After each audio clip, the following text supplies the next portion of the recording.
So after you knowing all this concept, it's time to know how you should grow your wealth, right? So I believe everyone here, whether you understand investment previously or you are here to know how to invest, how to start, right?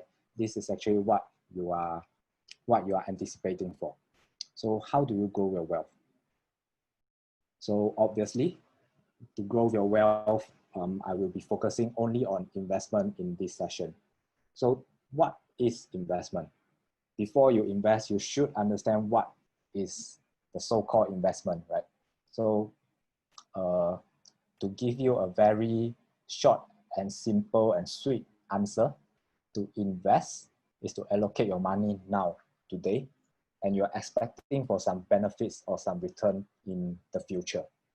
Okay, meaning to say today you plant a seed and you water it for many years, and you wish to pluck some fruits out from your apple tree or orange tree, whatever, to reap what you sow.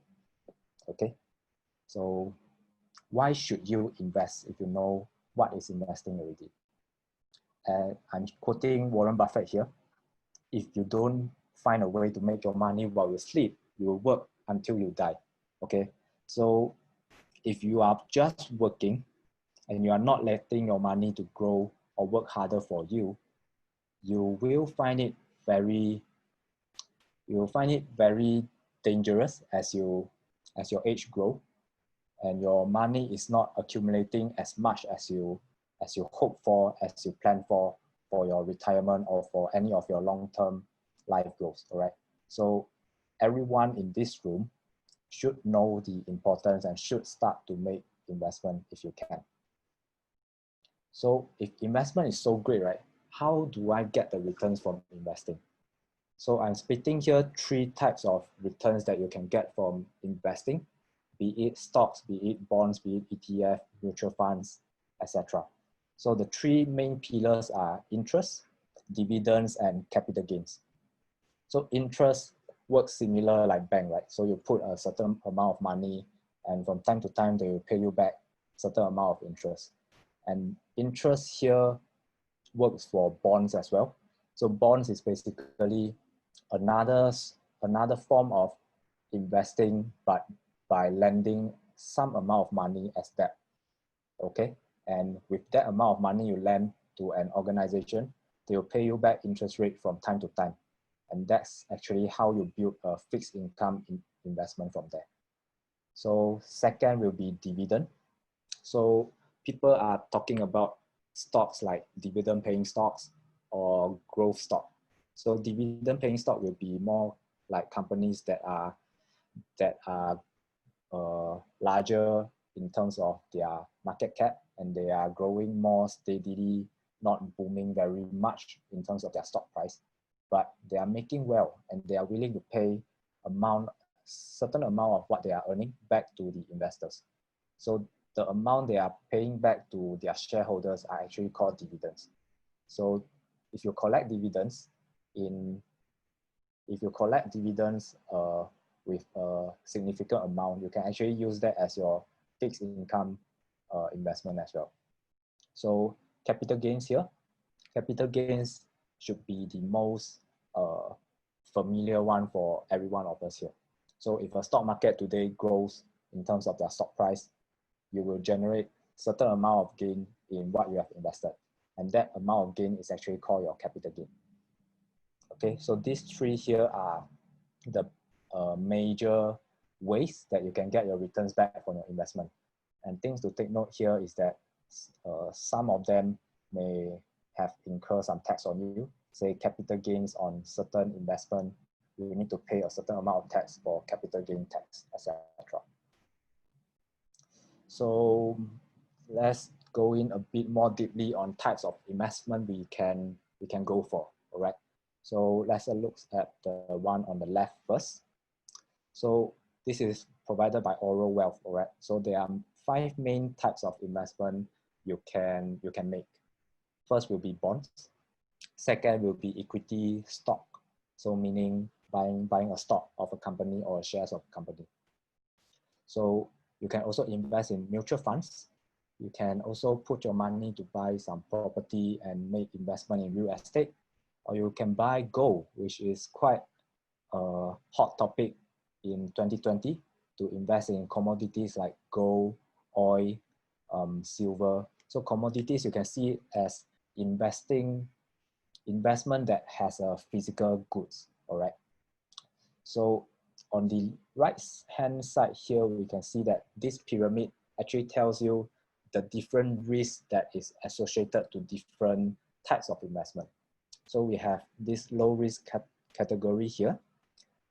We have treasury bills, we have saving accounts, we have cash. Basically, it's almost zero risk, right? Treasury bills are actually money that you lend to the government, and they actually distribute this treasury bill, or rather certificate, to you that they return you in 10 years, 20 years, or 30 years time.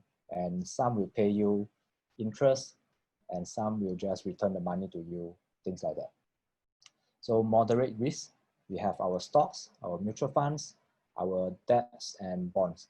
And higher risk will be more advanced type of investment. So you can opt for futures, you can go for options, which I know some of you here are actually doing some options trading. And I will be inviting one of the speaker later. He will share some of his journey on his options trading also. But today, the main focus I will be focusing on will only be these 4 types of investment, all right? So stocks, for sure, bonds, to compare them with stocks, and the other 2 are actually ETF and mutual funds. ETF is called exchange traded funds, right? So these 2 has been compared online from different platforms throughout the years, and stock and bond are here to stay for being the most popular options for most investors throughout the years. So as a beginner, I think knowing these 4 types of investment today is already beneficial enough for you, and you can explore other options later on, but these 4 concepts here will be something I want to instill it into your mind today. Okay, so let's get started. All right. So first of all, stock. So stock sometimes is also called an equity stock investment. Stock is basically a type of security, and it actually represents the ownership of a fraction of a corporation or a company, to say. So owner of a stocks, for example, if you buy a stocks from XYZ company, you are actually entitled to a portion or a proportion of the corporation assets and profits. So the units of stocks you buy are actually called shares, all right? So today, if you invest in XYZ company, you hold their shares, all right? So there are 2 ways to earn money from stocks. Like I mentioned just now, the most popular one here will be capital gains. So if the stock price increase over time, you have capital gains over time. So some stock pay out dividend, meaning to say their stock price don't increase that much, but they are paying you a substantial amount of dividend, which you can treat it as a fixed income from time to time. So I will talk on capital gain first. Capital gain can be defined as the change in price of an asset over time. So I will use this pizza as an example. I know there are foodies here, so food might be easier to relate, right? So imagine that this whole pizza we have here worth $8,000 today. And you slice this portion, 8 equal portion of this pizza, all right? So each portion, 8,000 divided by 8, each portion now is $1,000. So this $1,000 is the price of the share price, all right? So a company can be worth this much, and they can split their company into different portions, different equal portions. And each portions are actually stocks or shares, we will call it, all right? So how much the companies slice their share is very subjective, all right? So it doesn't mean that company with high stock price have a larger market cap. It doesn't work like that, okay? So 1 year later, the pizza now worth more than 8K. The value today is already 12,000 for the whole pizza. So meaning to say 12,000 divided by 8, each pizza now is worth 1.5K. So how much is your capital gain? Remember that 1 year ago, you invested 1,000 in one portion. So today, each pizza is 1.5 thousand. So your capital gain for owning this one slice of pizza is $500, which is a pretty decent gain for a year because you have around 50% of capital gain percentage, which is quite a good investment, I would say. So in a more realistic example or more up-level example, so we'll move the pizza concept now to buying a company. So when you buy a stock of a company, you become the shareholder of that company. Let's say the company is called XYZ. So XYZ today have 100 shares. So meaning to say they have this company here and they slice the company into 100 equal slices, okay? So each slices, which is the share, is worth $1. So when you invest $50 into this company, you are buying 50 shares of the company because one share worth $1, $50, 50 shares, okay? And you are the shareholder of this company already. And because you own 50% of their shares, you are the shareholders that own 50% of how they split their company, okay? So when the company earn or lose money, you are actually entitled to 50% of what they are paying or what they are giving out to the shareholders. Okay, so that's the concept of buying a share of a company. So think of it as not investing as a stock, but you are investing in a company. So if today I'm buying Coca-Cola stocks, I become a small shareholder of Coca-Cola, and I'm entitled to earn some money from Coca-Cola if Coca-Cola business is doing well. Okay, so that's just for an example. So another example here on capital gain will be Apple. Okay, I'm choosing Apple here is because Apple has been a popular topic for the past month because of them doing these stock splits, things like that. And from here you can see, boom, the price keeps on increasing and it doesn't seem like it's pulling back any soon. Okay, so from here you can see that this is a pretty good example on how you earn your money based on capital gain. So if you invest somewhere here, which is right before they announce that they are going to do a stock split, and by today, you can see that this jump in price is very significant and it's only in a month of time.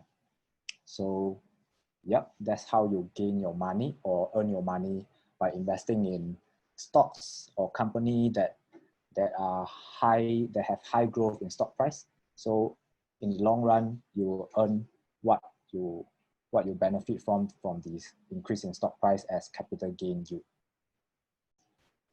So secondly, this will be the second way that you can earn money from stocks, and we call this the dividend payout. So imagine today you have a company and you have a net income of 20K.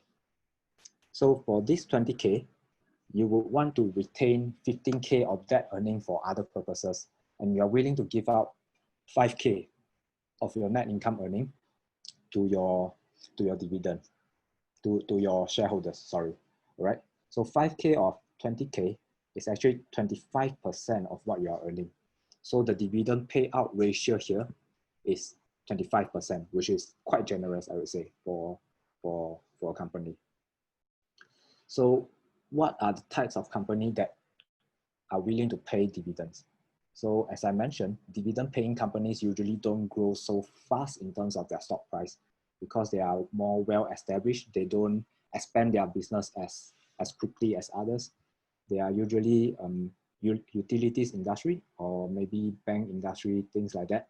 And they use their dividend paying out ratio to drive investor interest. So example here would be ExxonMobil, but it's not a very good example now. Some other examples would be Bank of America, McDonald's, Starbucks, for example.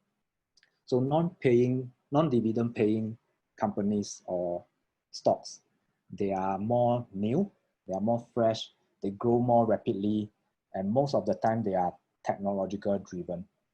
Okay, so they rely on the growth in their stock price to drive investor interest.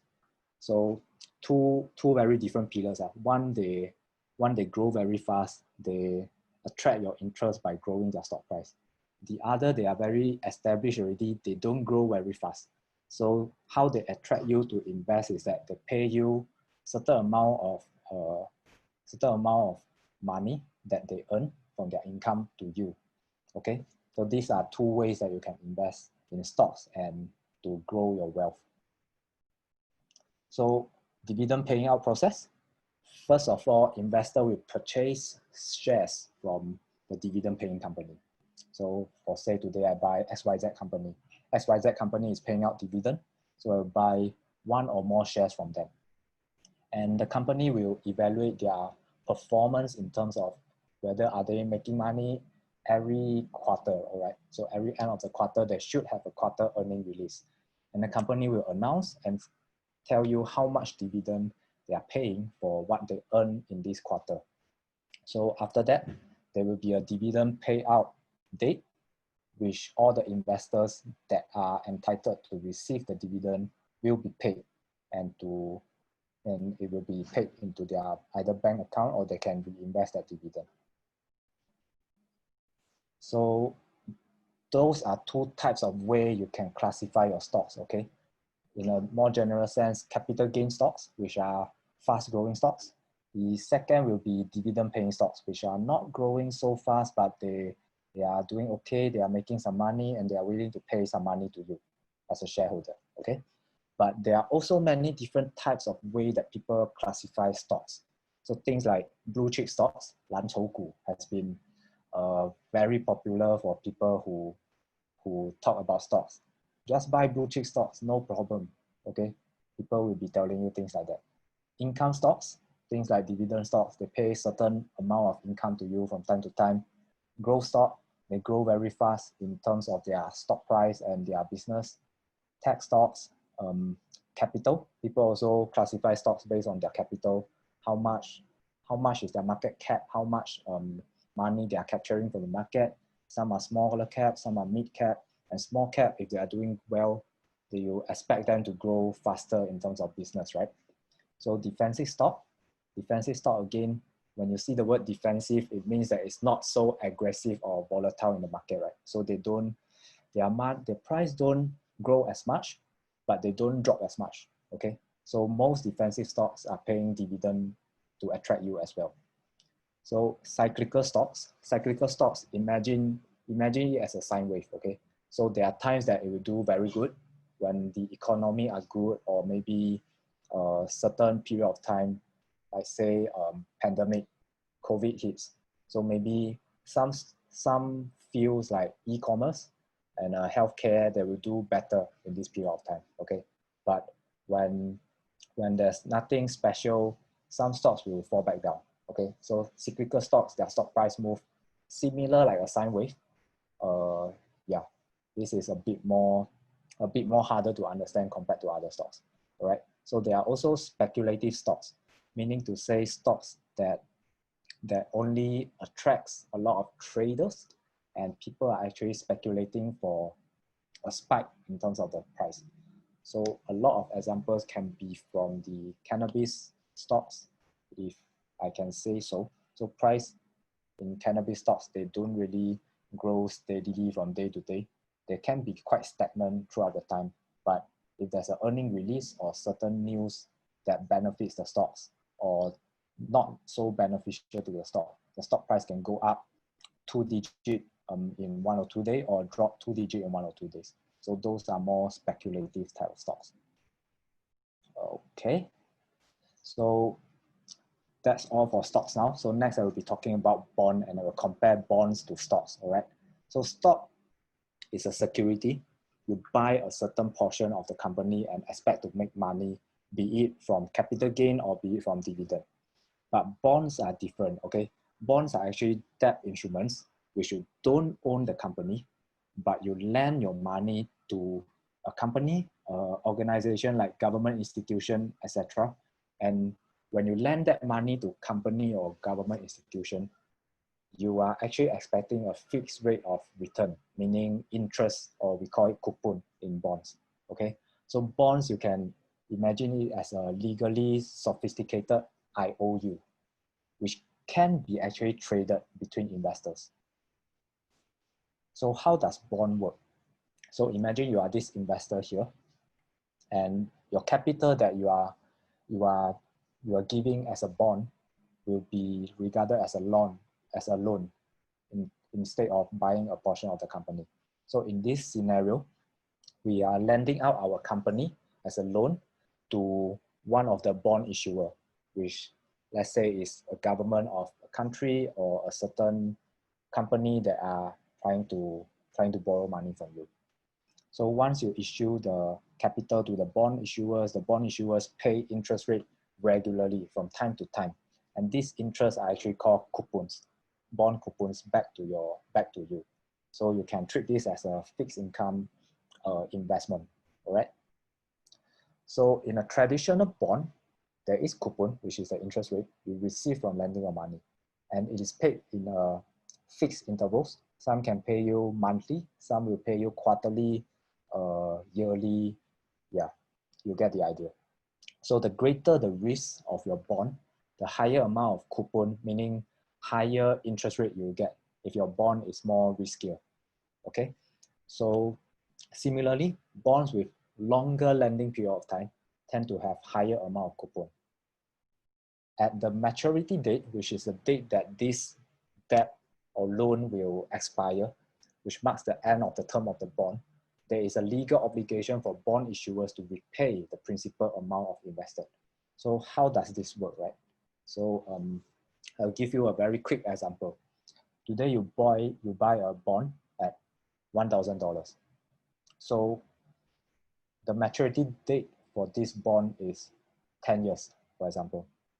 So when the bond has 10 years to mature, it will be paying out fixed amount of interest to you within these 10 years. And the price of bond can go up and down throughout the times, right? And if you are buying a premium bond, which means you pay higher in price, your bond price tends to go down and hit the principal amount, which is the fair value, okay?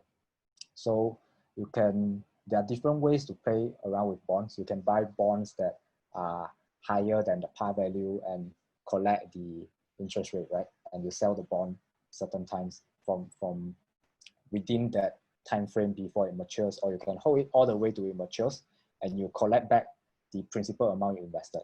So there are many different types of bonds, but I won't go that deep into that because it can be quite complicated for beginners to know the relationship between the interest rate, the time, and the par value, all that. But here I will show you some different types of bonds, which is treasury bills, treasury notes, and treasury bonds, okay? So all these three are actually issued by the government bodies. And what are the difference between these two? Treasury bills, notes, and bonds seem similar, right? It doesn't sound very different. So how they actually classify here, this is according to the Balance website. Treasury bills are issued for a term less than a year.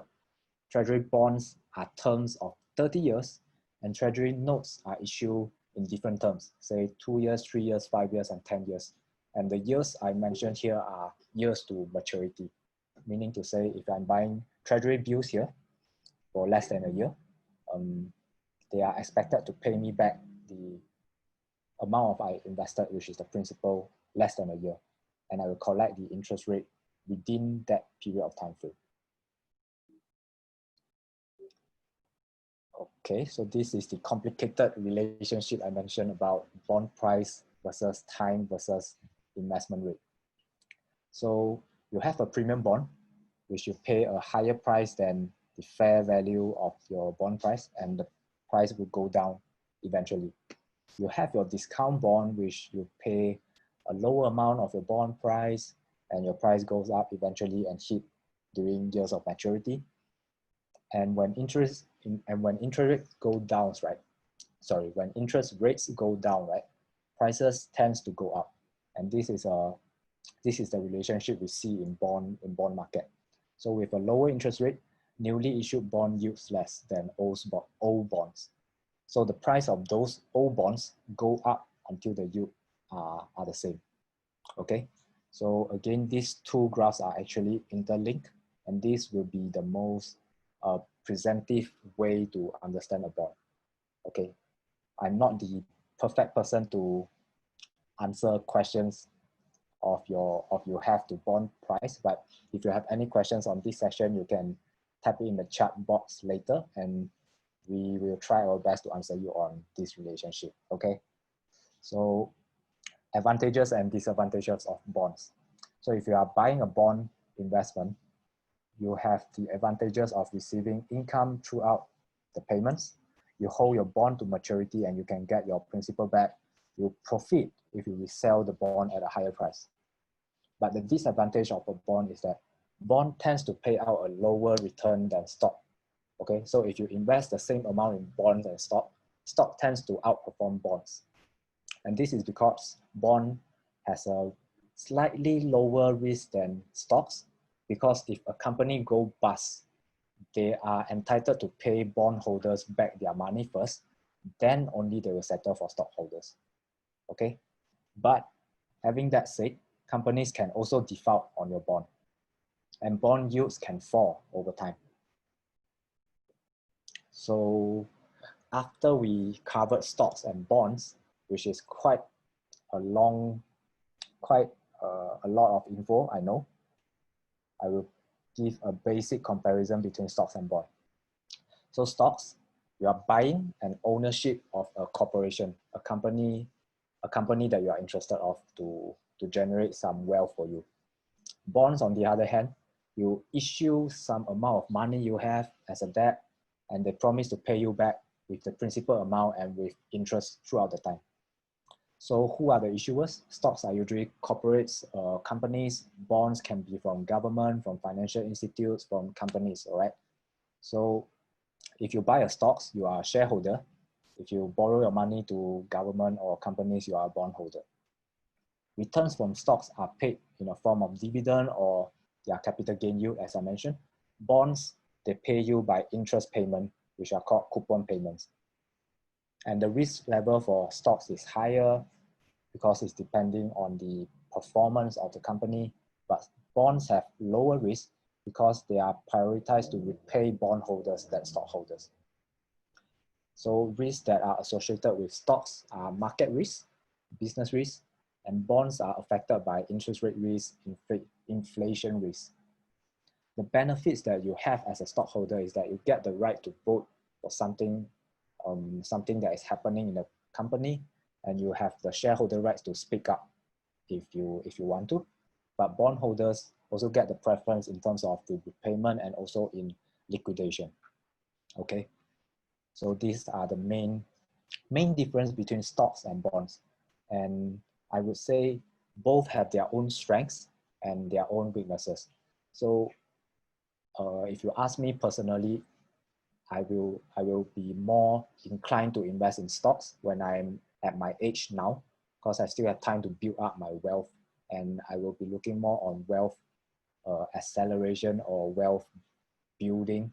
So stocks, which can generate me a lot more higher in terms of return, will be more attractive to me. But as I age, as I grow, bonds, the portion that I invest in bonds will grow as well, because it gives me more security and it gives me more fixed income or dividend or interest payment for me to retire with a fixed amount of passive income, so to speak. All right. So these two are intertwined and they are linked together, and it's very hard for you to tell someone what is the best for you. Okay, it's very subjective, but to me, I'm more inclined to invest in stocks right now at my age. Okay, that's my personal opinion.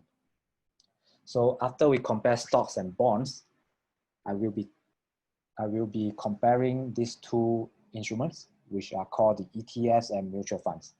So ETFs is an investment that tracks the performance of an underlying index or commodities or markets.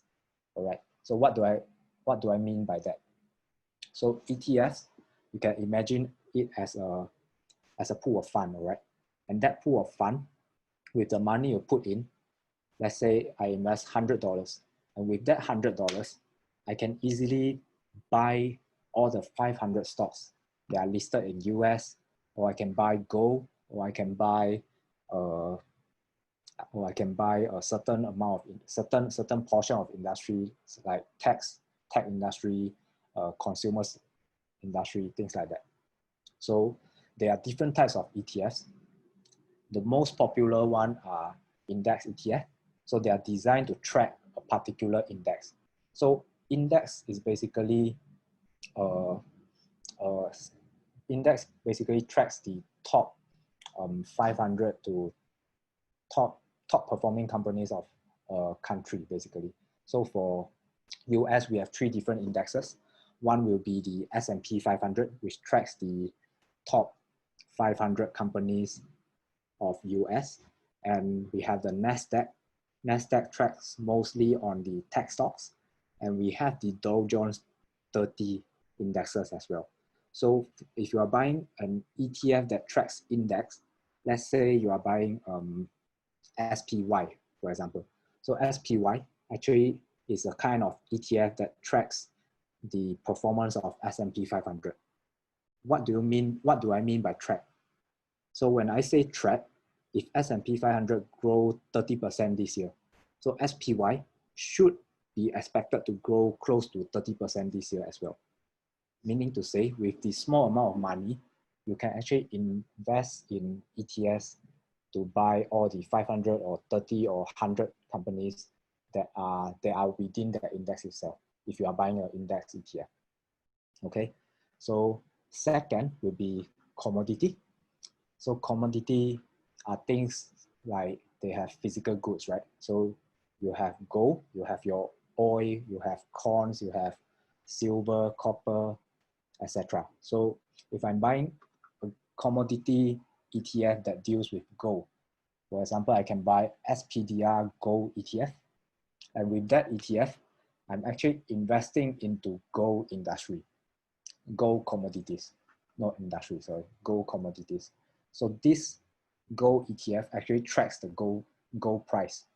So if gold surge 20% this year, my gold ETF should expect to surge plus minus 20% as well. Okay. And there are also inverse ETF. This is actually very interesting. So inverse, as you can see from the meaning, if market goes up, it tends to go down. If market goes down, it tends to go up. Okay. So that's how the names come up, inverse ETF. So with ETF, you are able to have options to invest in foreign markets as well. So there are ETFs that doesn't only track US, but some ETF tracks the performance for Japan Nikkei index, meaning to say Japan, if Japan index is doing good, your ETF is doing good. Some ETF tracks Hong Kong index. Yeah, you get the idea. So industry ETFs are ETFs that track certain industry. So I can buy some industry that only deals with pharma companies. So with that pharma ETF, if healthcare or pharmaceutical field is doing good, that ETF will grow as well. And there are also other actively managed ETF which are designed and it's not meant to track index or certain commodities or industry, but they are more customized for certain purposes. Okay, I won't go much detail into this. So yep, ETFs, a few example on the top most popular ETFs according to Morningstar, all right? So SPY is a ETF that tracks the performance of S&P 500. This is actually a benchmark for many investors or ETFs tracking, all right? And we have Vanguard. Vanguard is also a very popular distributor of ETF. We have dividend paying ETF as well. We have total stock market ETF, high dividend yield ETF, and Vanguard has their own S&P 500 ETF as well. So how cost difference can result in a crazy gap throughout the years. So from here, we can see if you are investing in ETF, you are investing in robo-advisor, which I will tell more in details. But robo-advisor, in one simple sentence, is that it's something on mobile. You invest every monthly, and they will optimize for you your portfolio and distribute your money accordingly. Okay, those are robo-investors. So if you invest in ETF, robo-investor versus unit trust, right? The investment amount you have in the long run, 30 years down the road, can be significantly different. So this is mainly due to the cost difference that they charge you for your investment. Let's say, for example, robo-advisor apps can charge you, say, around 1%. So if you are earning 8% in a year, they actually take 1% from you. So your annual realized rate of interest will be 7%. But certain ETFs, they have lower expenses or lower costs that they charge you compared to unit trust. So unit trust, most unit trusts, I would say, not all, they charge you a certain amount of expenses, costs that are higher than the ETFs. So that's why Warren Buffett mentioned that if you are a long-term investor, you can actually do monthly or dollar cost averaging in low-cost ETFs, and throughout the years, in the long run, you'll do fine. Your money will grow, okay? So it's very important for you to take note of the cost or the expense ratio or management fee, whatever they call it, how much they are charging you for every year of managing your fund, okay? So why do I mention this cost here is because I'm going to talk about mutual funds. So obviously ETF and mutual funds, they are something like rival, you can say. They serve similar purpose, but mutual funds are mostly managed by fund managers, and sometimes their expense ratio or their management fee can be significant and can hurt you in a very long run time. Okay, so to sum up, mutual fund, they charge annual rates, which are called expense ratio. In some case, can affect your overall return, but mutual funds also can be divided into different categories, and they can represent different kinds of security, right? So their investment objective and the type of return will be different for different fund managers or different institutions. Okay, so it serves similar purpose as ETFs. So you have a pool of money, but right now you are not only tracking certain industry or certain market. So this large pool of money, you have actually a fund manager that are allocating amount of this pool of fund to different industry or different types of investment. Say 40% to bond, 30% to stocks, 20% to gold, yeah, things like that. So how it works, investor will pool their money together and they will hand it to the fund manager. The fund manager will invest in different securities and will generate certain amount of returns which will be passed back to investors. As simple as that. So a comparison between mutual fund and ETF. In terms of trading, mutual funds are priced on daily basis. ETFs are actually trade intraday. So within the day when the stock market open, price of ETF actually goes up and down. Expenses, ETF usually have lower expenses as compared to mutual fund, and mutual fund, because of having having a fund manager that is actively managing the fund, you can have a higher internal expense for their commission, etc. But yeah, these are what it hurts you, but it can also generate a higher return compared to ETF. All right, so investment minimum, ETF, some of the time they have a minimum amount, but most of the time not as significant. Mutual funds, some of them, they require you to have a certain amount of minimum to pay for monthly or yearly, yeah, things like that. So yeah, I have been taking quite a large amount of time to talk about the first half. So let's have a quick pause, time out, and review. So what I have shared today, earlier on, first thing, to invest is to allocate the money now and hope for a greater return in the future. And there are many different types of investment available to you out there. First will be stocks. So with stocks, you invest amount of your money and you are buying a portion of the business, and you gain your return from capital growth or dividend payout. Bonds, you are lending money out, you are collecting coupons, you are collecting interest rate. Thirdly, ETFs, you track certain indices, you track market, you track commodities, you track industries. And mutual funds is basically a pool of funds that is gathered together, and the fund manager will allocate your investment for you, all right? So right now, I'm going to talk about how do you start, all right? But before I jump into this, let's take a 10 minutes break for say. We'll continue on 9:30, and let's aim to finish this session 10-ish, all right? So let's have a 10-minute break, and you all can come back around 9:30. I will be playing some videos or some music here in the meantime.